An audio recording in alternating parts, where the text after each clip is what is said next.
말씀을 통해서 승리할 힘이라는 말씀으로 잠시 은혜를 받기를 원합니다.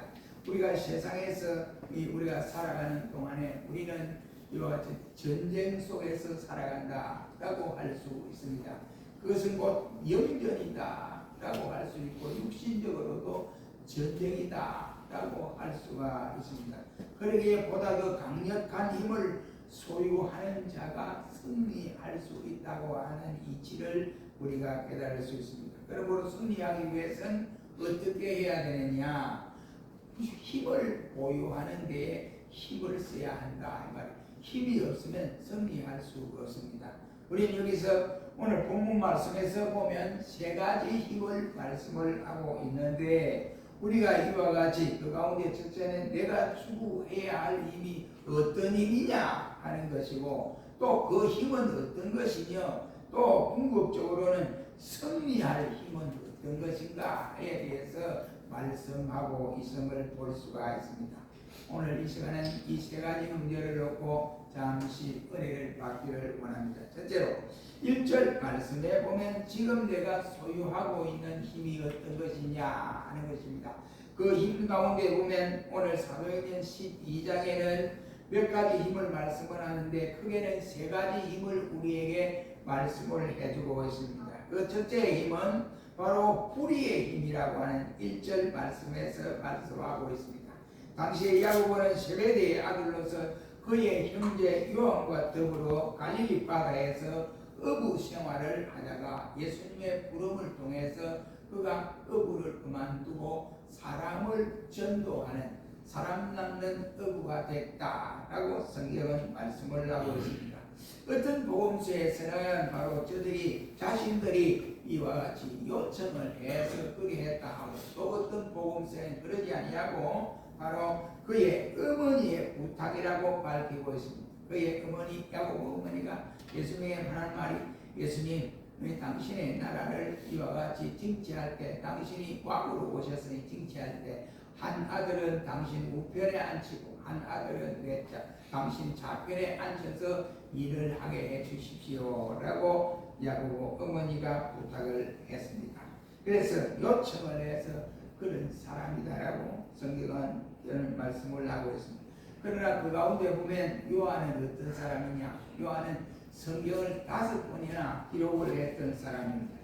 요한복음과 요한 1, 2, 3서와 그리고 요한 계시록을 기록을 했습니다. 그러나 이 야고보는 이와 같이 순교를 당했다, 이 헤롯에 의해서 순교를 당했다 해서 일찍 이 세상을 떠난 사람입니다. 만약 야고보 역시도 이처럼 오래 살았다고 한다면 아마 그도 훌륭한 성경의 저작권을 가진 사람이 아니겠는가, 이렇게 생각할 수도 있습니다.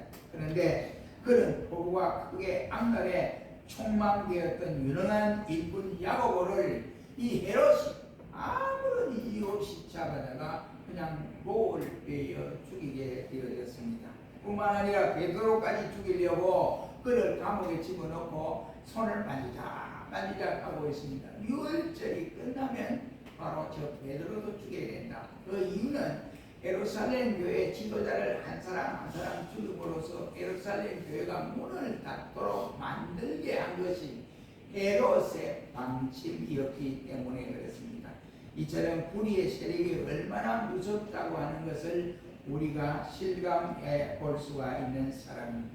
사람이 무슨 일을 할 때 적어도 세 가지를 생각하고 일을 해야 된다라고 생각을 합니다. 그 첫째가 바로 이것이 법에 절촉되지는 아니한가 하고 생각해 보아야 되고, 두 번째는 내가 하는 일이 내 양심에 있어서 양심에 끓이긴다든지 이런 점은 아닌가 라고 생각해 보아야 되고, 그 다음에 세 번째는 이 일이 무엇보다도 하나님의 뜻에 합당한가 합당하지 않는가를 생각하여 결정을 하고 일을 추진해야 한다고 알 수가 있습니다. 그런데 이 헤롯은 이러한 것들을 전적으로 다 무시해버리고 자기가 적극적으로 자기 기분에 의해서 사람을 죽이고 이렇게 가지고, 그리고 린치를 가하고 괴로움을 가하게 하는 이러한 일들이 있음을 볼 수 있습니다. 마침 오늘의 저 북녘땅처럼 그러합니다. 요즘에 들려오는 소문을 보면 이석주가 뭐 없어졌다 이런 말 들고 또 거기에 그 옛날에 그 김정은이하고 뭐 트럼프하고 이거 할 때 중간에서 교관 역할을 잘했던 그 다리 역할을 잘했던 그 사람이 한 사람이 있습니다. 그 사람도 지금 없어졌다. 그 가족이 다 없어졌다고 합니다. 그래서 탈북한 사람의 말을 들으면 어디로 갔는지 죽었는지 살았는지 전혀 알 길이 없다라고 말들을 하고 있습니다. 아무튼 이 세상의 권력이라고 하는 것이 이처럼 엄청난 파괴력을 가지고 있다 이라는 말이 되겠습니다. 마침 미친 사람에게 이와 같이 흉기를 들어 가진 것처럼 이렇게 자기 적극적으로 자기 원하는 대로 사람을 마구잡이로 죽이는 이러한 모습을 본문에 이 헤롯 역시도 그러한 사람이었다. 이런 것. 오늘날에도 보면 헤롯의 후예들이 대단히 많다고 하는 사실을 우리가 생각할 수 있습니다. 히틀러는 바로 자기 집권 당시에 유대인을 600만 명이나 처형시켰던 일이 있었고, 스탈린은 생전에 직접 또는 간접으로 또한 3천만 명이나 사람을 죽였다고 합니다. 그리고는 우리가 잘 아는 김일성이는 6.25 때 300만이라고 하는 사람을 죽였고, 그의 아들 김정일은 4천만 명을 죽이려고 이와 같이 모든 계획을 수립하고 차곡차곡 진행했다고 했으며, 지금에 있는 김정은이는 자기 마음에 안 들면 그만 죽여버리는, 그것도 그냥 죽이는 대포로 쏘아서 사람을 이와 같이 가루도 남기지 않도록 만들어버리는 악랄한 수법을 쓰고 있는 모습을 볼 수 있습니다. 저들은 모두가 정의가 힘이라고 믿는 것이 아니라 힘이 정의라고 이와 같이 믿는 자로서 무소불위로 불의를 자행했던 사람들의 모습을 볼 수 있습니다. 실로 가공할 만한 세력이다. 이것이 바로 세상의 권력을 가진 세력이다 라고 할 수 있습니다. 두 번째로 7절 말씀에 보면 어떤 힘이냐, 신앙의 힘을 말씀을 해주고 있습니다. 야고보의 처형을 당하고 기뻐하는 군중들에게 아부하기 위해서 헤롯은 베드로를 잡아 가두어서 6월절이 지나고 나면 그도 처형을 시키려고 이렇게 생각을 하고 있었습니다. 그래서 6월절이 지나가기를 이 헤롯은 기다리고 있는 차이에, 그 다음에 이제 6월절 마지막 날에 지나가면 베드로는 감옥에 포잡아내서 처형을 시키려고 생각을 하고 있습니다.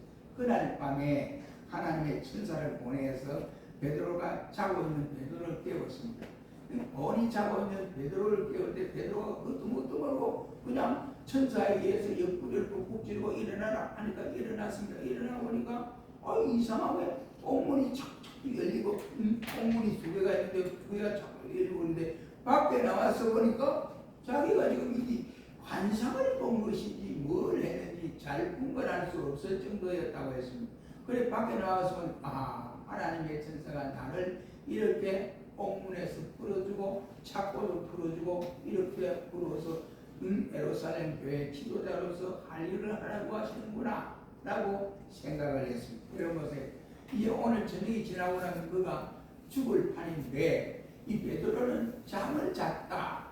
편안하게 잠을 잤다 했습니다. 우리 성경에 보면 베드로의 아내도 있습니다. 왜 그러냐면 그의 장모가 열병으로 누웠을 때 예수님이 고쳐준 일이 있거든요. 그런데 아내도 있고 아내가 있으니까 자식도 있을 수 있을 거 아니에요. 그래 자기가 옥에 갇혀서 분명히 죽을 것을 아는데도 그날 저녁에 잠을 굴굴 잤다. 이것은 편안했다 이런 말. 그 편안함이 어디에서 올까요? 바로 그의 신앙이라고 할 수가 있습니다. 내가 살고 죽는 것은 하나님의 뜻이고 하나님이 주장하여 주지 않으면, 하나님이 허락하여 주지 않으면 절대로 헤롯이 죽일 수 없다고 하는 믿음을 베드로는 간직하고 있었습니다. 그래서 하나님께서 모든 것을 맡긴 사람에게는 하나님이 분명코 단잠을 허락하여 주신다고 하는 성경의 말씀을 볼 수가 있습니다. 그래서 시편 127편 2절에는 너희가 일찍 일어나고 늦게 누우며 수고의 떡을 먹음이 헛되도다. 그러므로 여호와께서 그 사랑하는 자에게 잠을 주시는 도다 라고 말씀함으로써 그날 밤 웬 사람인 것 같으면 걱정하고 가족 걱정해. 내가 죽고 나면 우리 아들 우리 부인은 어떻게 살 것이며 어떻게 지낼 것인가, 이 걱정이 태산 같은 터인데 이 자고 있습니까? 그런데도 불구하고 베드로는 잤다 이렇게 말씀을 한 것을 보아서, 또 천사가 자는 사람을 흔들어 깨워서 아니라니까 옆구리를 찔러서 깨웠다 하는 것을 보아서 베드로는 걱정 없이 잠을 잤다 이란 말이에요. 그것은 뭐냐? 신앙의 힘이다 이란 말입니다. 신앙의 힘은 실로 막강하다 이 말이에요. 그것은 신앙의 힘은 자기의 생애에 대한 염려를 다 물리쳐버릴 수가 있다 이란 말입니다. 그리스도인은 하나님의 승리를 믿는 사람입니다. 그렇기 때문에 온갖 염려에서 벗어날 수가 있습니다. 승리를 믿는 신앙은 근심 많은 이와 같은 세상 가운데서 절대로 그 근심에서 주저앉아서 낙심하는 자가 아니다. 왜 그러냐? 하나님이 내 뒤에서 역사하신다. 하나님이 나를 순교자로 쓰시고자 하면 내가 죽을 것이고, 그렇지 않으면 절대로 하나님이 나를 버리지 아니하고 나의 등 뒤에서 자기의 할 일을 위해서 나를 세워주신다고 하는 것을 믿고 있기 때문에 그렇습니다. 우리가 잘 아는 영국의 설교가 스볼전 목사는 말하기를 바로 이와 같이 신앙은 근심 많은 머리에 부드러운 벽에와 같다라고 말씀을 하고 있습니다. 신앙의 사람은 어떤 어려움이 와도 이길 수 있는 강력한 힘을 가지고 있다. 또 신앙은 뭐냐? 죽음에 대한 공포를 물리칠 수가 있게 됩니다. 죽음은 사람에게 있어서 불안과 공포의 상징처럼 되어져 왔습니다. 그러나 그리스도인에게 있어서 죽음은 생애의 종지부가 아니라 천국을 입성하는 시작이다. 이런 말. 죽음은 겁을 낼 수가 없습니다. 그러나 신앙이 없는 사람은 죽는 것이 겁이라서 부들부들 떨게 되어진다. 이럽니다. 그래서 불안하고 항상 이와 같이 평화롭지 못하고 안정된 이와 같은 삶을 살아갈 수 없습니다. 그러나 신앙의 사람은 문명고 어려운 환경 가운데서도 평안한 생활을 감당하며 행복한 모습을 보여줄 수 있습니다.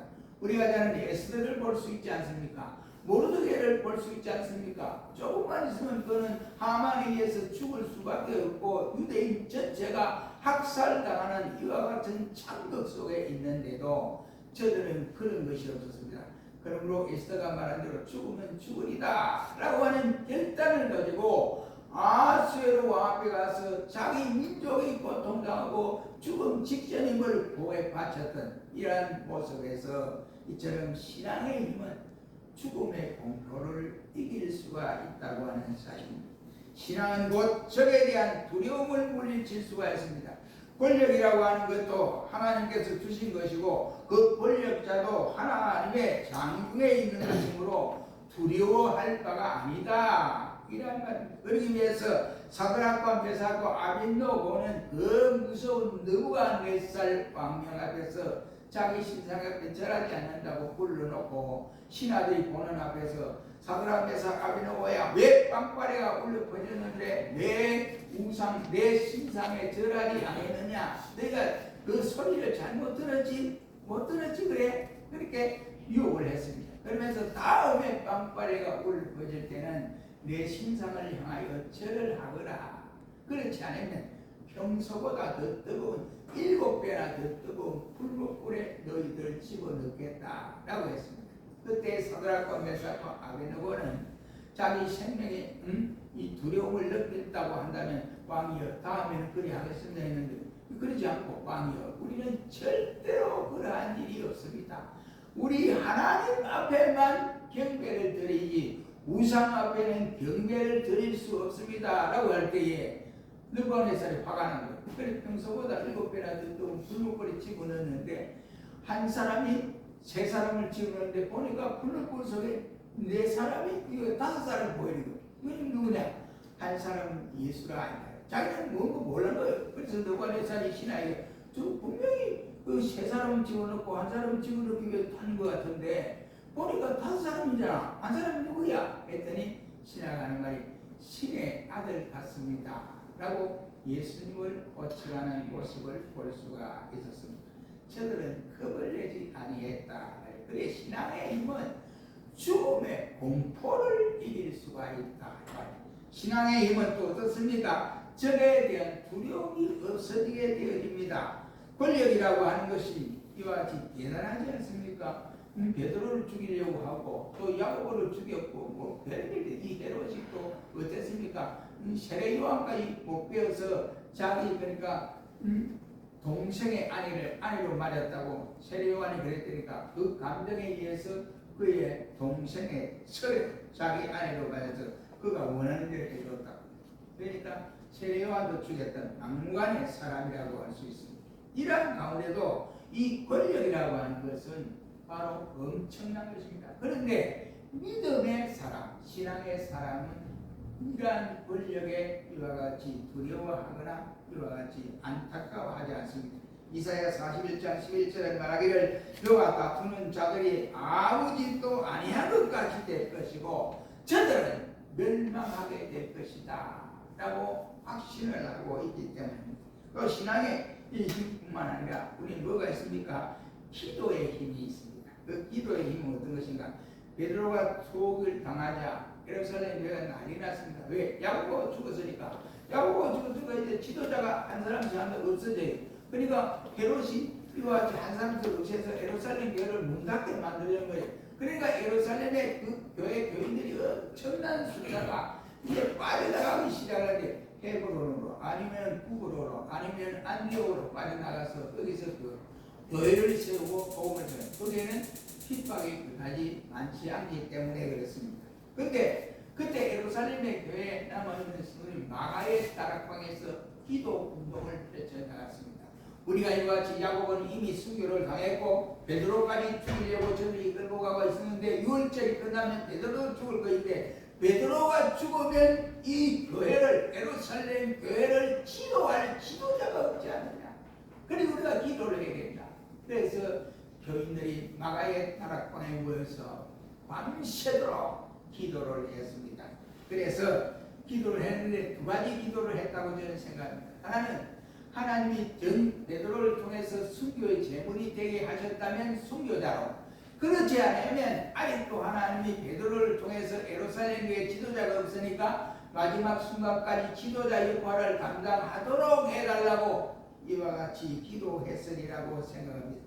그래서 교회가 이렇게 이와 같이 기도를 하는 경우가 있는 모습을 봅니다. 그런데 교회가 그 당시에 돈도 없거니와 돈이 있으면 이 정치꾼들에게 아부를 해서 좀 살려주십시오. 이렇게 뒷구문으로 이와 같이 그렇게 하였을 것인데 교회가 그런 돈도 없고 또 그렇게 해서도 아니 되는 것이 예루살렘 교회였습니다. 그래서 저들이 구차한 짓을 하지 아니했다. 그래서 만군의 하나님께 우리가 빌어야겠다, 기도해야겠다, 베드로의 생명을 살려주시든지 아니면 순교자가 되게 해주시든지 해야겠다 하고 온 성도들이 어린아이로부터 어른에 이르기까지 모여서 밤새도록 기도를 했습니다. 그 결과로 베드로는 공문이 열려서 이제 그들이 기도하는 마가의 다락방 앞에서 왔습니다. 대문을 뚫으니까 그래 아이가 로벤이라는 아이가 튀어나와서 누구세요? 이러니까 문 좀 열어봐. 이랬더니 베드로 목사거든요. 그러니까 문도 열자라고 이 아이가 얼마나 기쁘고 들어가더니 기도하는 마가의 아이가 뛰어들어간 거예요. 여러분 보세요. 베드로 사도가 왔습니다. 이러니까 청교들 교인들이 하는 거야. 너 미친 거 아니냐? 베드로 사도가 어떻게 와? 네 꿈꾸었어? 네 환상을 봤어? 이렇게 엉뚱한 소리를 했습니다.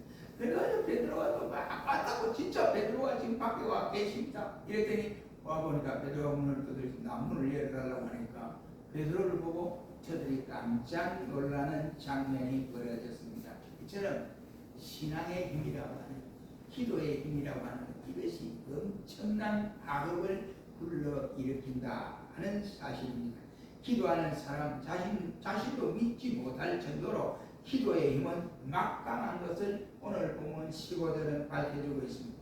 하나님께서 이렇게 역사하시는 것이 바로 뭐냐? 기도의 힘은 과연 상상을 초월하는 위력을 가질 수 있다. 이란 말이에요. 하나님의 마음을 움직일 수 있는 역사의 도구가 바로 기도다. 이란 말입니다. 그러기에 메리 왕은 하는 말이 곧 전락세 기도를 가리켜서 일개 사탄의 병력보다 더 무서운 기도고 또 떨리는 기도가 존 낙스 목사의 기도다라고 할 정도로 메리 여왕은 말을 남긴 일이 있습니다. 여간 우리는 이 세상에 이와 같이 못된 사람들이 뿌리를 쥐고 있는 사람들이 때로는 권력이 때로는 지식을 믿고 섣불리 기도를 과소평가하는 사람들이 많습니다. 기도는 승리를 위한 가장 강력한 교회의 무기요 성도들의 무기다 이런 말이에요. 그러므로 우리가 어려움이 있을 때에 무엇을 놓고든지 하나님 앞에 기도해라. 기도하면 하나님이 때를 따라 응답의 역사가 주어진다 이 말이에요. 그래서 교회는 또 성도들은 어려울 때마다 기도를 해야 그 힘을 보유할 수 있다 이런 말이에요. 두 번째는 앞으로 내가 추구해야 할 힘은 그러면 어떤 것이냐 하는 것입니다. 지금 내가 보유하고 있는 힘은 어떤 성질의 힘을 보유하고 있느냐 하는 것입니다. 우리가 헤롯의 뿌리의 힘인가 아니면 베드로의 신앙의 힘인가 아니면 초대 교회의 기도의 힘인가 하는 것입니다. 그리고 앞으로 내가 보유해야 할 힘은 어떤 것이어야 하는가를 우리 스스로가 한번 되돌아보아야 된다고 생각합니다. 혹자는 권력을 잡기 위해서 신앙을 버린 사람도 있고 어떤 사람은 금력을 취하기 위해서 양심을 파는 사람도 없지 않아 있습니다. 가룟 유다는 은상식 때문에 예수님을 팔아넘긴 어리석은 자가 되었습니다. 데마는 세상을 따르기 위해 이와 같이 바울을 버리고 도망을 갔던 사람이었습니다. 오늘도 가룟 유다나 데마의 부회들은 권력을 추구하기 위해서 교회를 등지고 저에게 편성되기 위해서 의리를 저버리는 이러한 일들을 수다히 벌리고 있음을 볼 수 있습니다. 그러나 성경은 이러한 사람들을 위해서 미리 경고를 하고 있습니다. 베드로전서 1장 24절로 25절 말씀에 보면 모든 육체는 풀과 같고 그 모든 영광이 풀의 꽃과 같더니 풀은 마르고 꽃은 시들이 나니 오직 주의 말씀은 세세토록 있으리로다 라고 말씀을 하고 있습니다. 요한일서 2장 15절 17절 말씀에는 말하기를 이 세상에 있는 것은 바로 사랑하지 말아라. 이 세상의 정욕도 지나가되 오직 하나님의 뜻을 행하는 이는 영원토록 살아 있으리라 고 말씀을 하고 있습니다. 시편 49편 17절 말씀에는 저가 죽음에 가져오는 것이 없고 그 영광이 저를 따라 내려가지 못함이로다 라고 말씀을 하고 있습니다. 우리가 붙잡고 있는 인간의 힘을 가지고 있는 힘은 어떤 힘이냐 이런 말이에요. 내가 지금 소유하고 있는 힘이 어떤 힘이냐, 세상적인 힘이냐, 권력의 힘이냐, 아니면 신앙의 힘이냐, 이것을 우리가 잘 알아야 됩니다. 아니면 법권의 힘이냐, 폭력의 힘이냐, 무력인가, 아니면 신앙의 힘으로, 기도의 힘으로 성령의 힘을 추구하는 우리 모두가 되시기를 주의 이름으로 축원합니다. 여러분 세 번째 궁극적으로 승리하는 힘은 대관절 어떤 것이냐 하는 것입니다. 예나 지금이나 막론하고 동서 복음을 막론하고 역사에서 우리에게 교훈을 주는 공통점이 하나가 있습니다. 그것은 순천자는 흥하고 또 역천자는 망한다고 하는 사실을 우리에게 교훈해 주고 있다라고 할 수가 있습니다. 우리의 힘이 아무리 막강하다 할지라도 세상의 권력은 한때 위세를 끌다가도 그 위세가 꺾이기 마련입니다. 왜 그러냐면 그것은 불의의 세력이 승리할 수가 없습니다.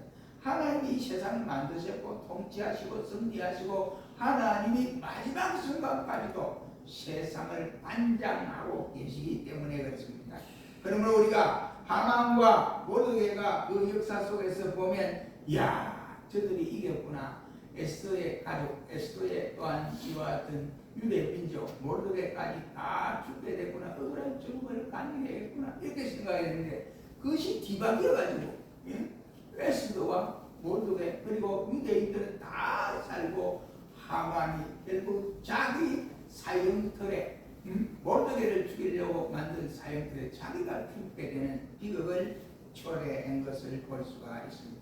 우리는 다니엘을 통해서 우리가 이처럼 이와 같이 믿음의 힘, 신앙의 힘이 어떤 것인가 하는 것을 우리에게 결론지어 말할 수 있고, 예수님이 십자가에 달려 돌아가시는데 돌아가시고 끝났으면 뭐가 아무것도 아닙니다. 그러나 돌아가시고 3일 만에 부활하신 예수님을 우리가 봄으로써 바로 신앙의 힘이 권력의 힘보다 훨씬 더 강하다 하는 것을 우리에게 알려줍니다.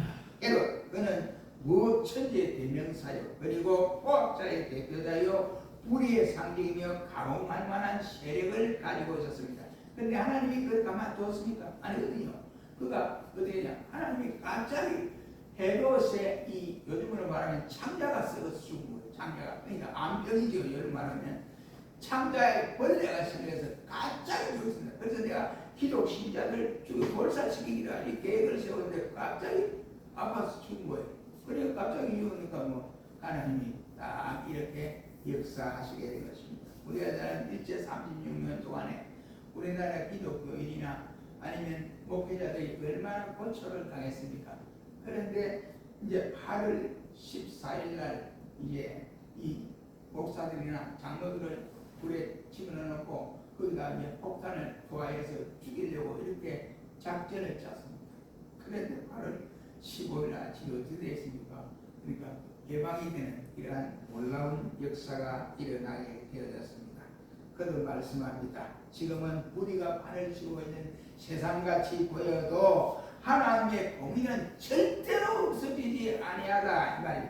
이런 때일수록 우리가 되냐? 바로 신앙의 힘으로 모든 일을 버텨나가야 한다. 이런 말입니다. 산다는 것이 곧 영적 싸움, 한마디로 말하면 육신적 싸움일 수도 있습니다.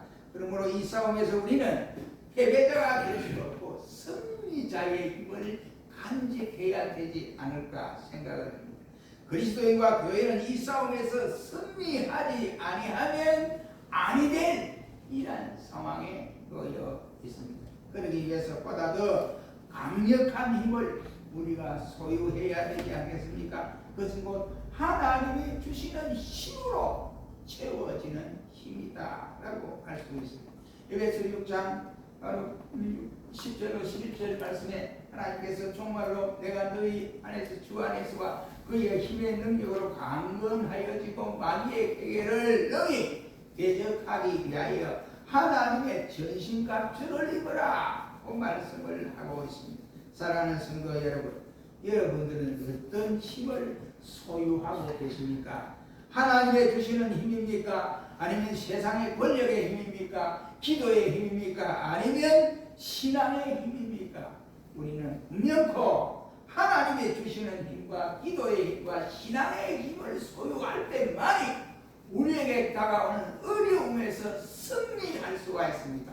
이 길을 평탄하게 갈 수 있는 나와 여러분이 될 수 있기를 주의 이름으로 축원합니다. 기도하겠습니다. 거룩하신 주님, 우리가 이 세상은 전쟁, 영적 전쟁을 치르고 있습니다.